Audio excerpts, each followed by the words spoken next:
नमस्कार. आजच्या भागामध्ये आपण शिवसंस्कृतीचा विकास बघणार आहोत. बुद्धी, श्रम, कौशल्य, कष्ट, सामाजिक ज्ञान, चिकित्सा, न्याय, बंधुत्व, समानता, समता अशा नम्र प्रामाणिक भावनेतून भारतीय उपखंडात शिवकुटुंब निर्माण झाले. त्यातून शिवधर्म, गाव, शेती, अन्न, घरे सारं आलं. समूहामुळे सुरक्षितता आली, शांतता आली, समृद्धी आली.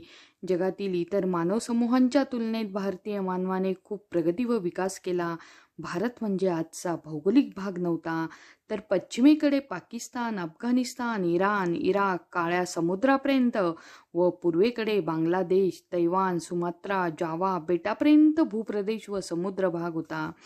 जगभर मानवी रानटी टोळ्या अन्न, शांतता, सुरक्षितता यासाठी फिरत होत्याच. अशाच अनेक टोळ्या उत्तर ध्रुव, ग्रीक, युरोप अशा भागातून अन्नाच्या शोधासाठी भारताकडे सरकत असत. शक, हुन, आर्य अशा अनेक टोळ्या येत जात राहिल्या. भारतीय शिववंशीयांनी त्यांना सहारा दिला, अन्न दिले, आपल्याच कुटुंबातील समजून त्यांना वागवले, आपल्यात सामावून घेतले. पुढे पुढे आर्यांच्या टोळ्या सतत येत राहिल्या. मुबलक अन्नधान्य, पाणी, वातावरण, शांतता, सुरक्षितता, मानवतावादी जीवन पाहून आर्यांच्या टोळ्या येण्याचं प्रमाण वाढलं. त्यांच्यासोबत घोडे आणले. भारतीयांचे पाळीव प्राणी म्हणजे गायी, बैल, शेळ्या, मेंढ्या, हत्ती असत आणि आर्यांचे घोडे पाहून शिववंशी आश्चर्यचकित झाले. अशा प्रकारे हजारो वर्ष गेली.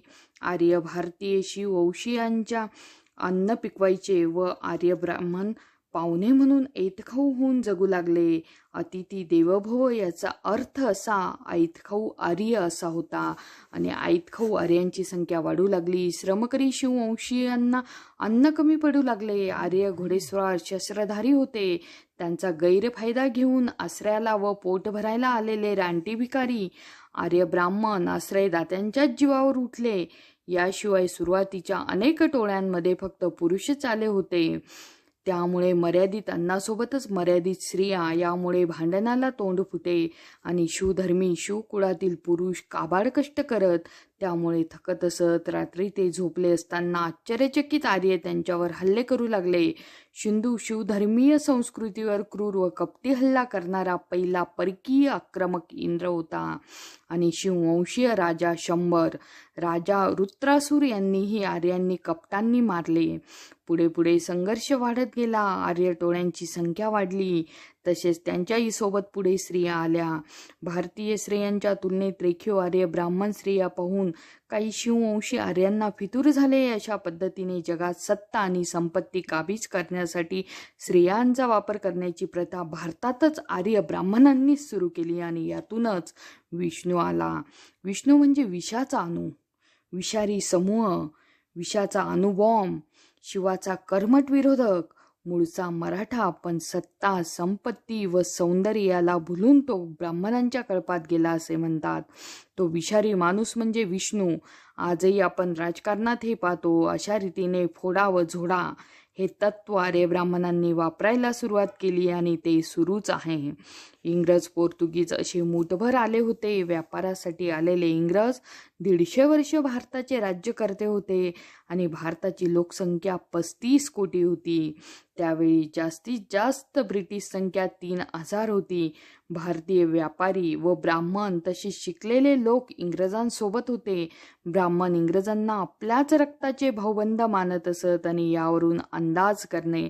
फितूर झालेल्या शिववंशी टोळ्यातील प्रमुखांनी आर्यांनी ज्याप्रमाणे स्त्रियांचे आमिष दाखवले, त्याचप्रमाणे त्यांना आपल्यात सामावून घेऊन त्यांना आर्य टोळ्यांचे प्रमुख वा सदस्य केले.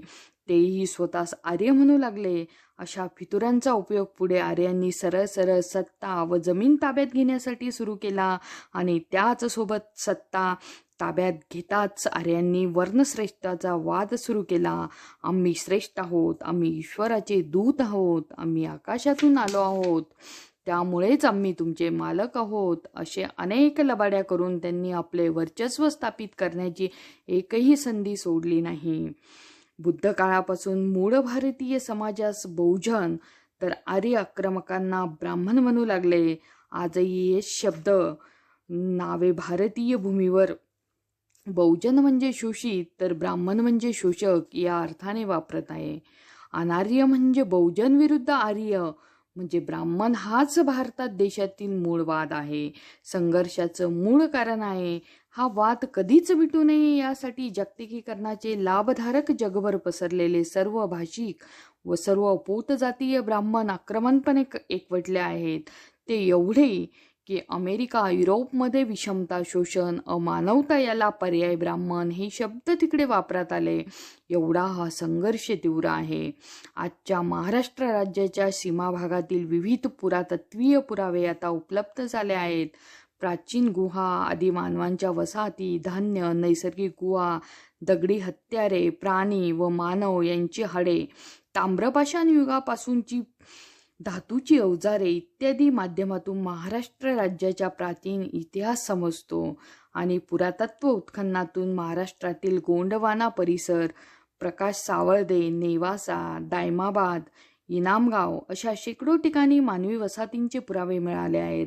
आणि हा मानवी वसाहतींचा कालखंडही सुमारे इसवी पूर्व 2200 वर्ष व इसवी पूर्व 700 वर्ष असा आहे. आणि याचाच अर्थ असा की महाराष्ट्र आजपासून सुमारे 4500 वर्षापूर्वीपासून कृषी करणारा मानव समाज राहत होता. त्याची लिपी, भाषाही असावी. बदलत्या नैसर्गिक हवामानामुळे, दुष्काळामुळे दायमाबाद, जोरवे, इनामगाव इत्यादी वसाहती उजाड झाल्या आणि स्थलांतरित झाल्या.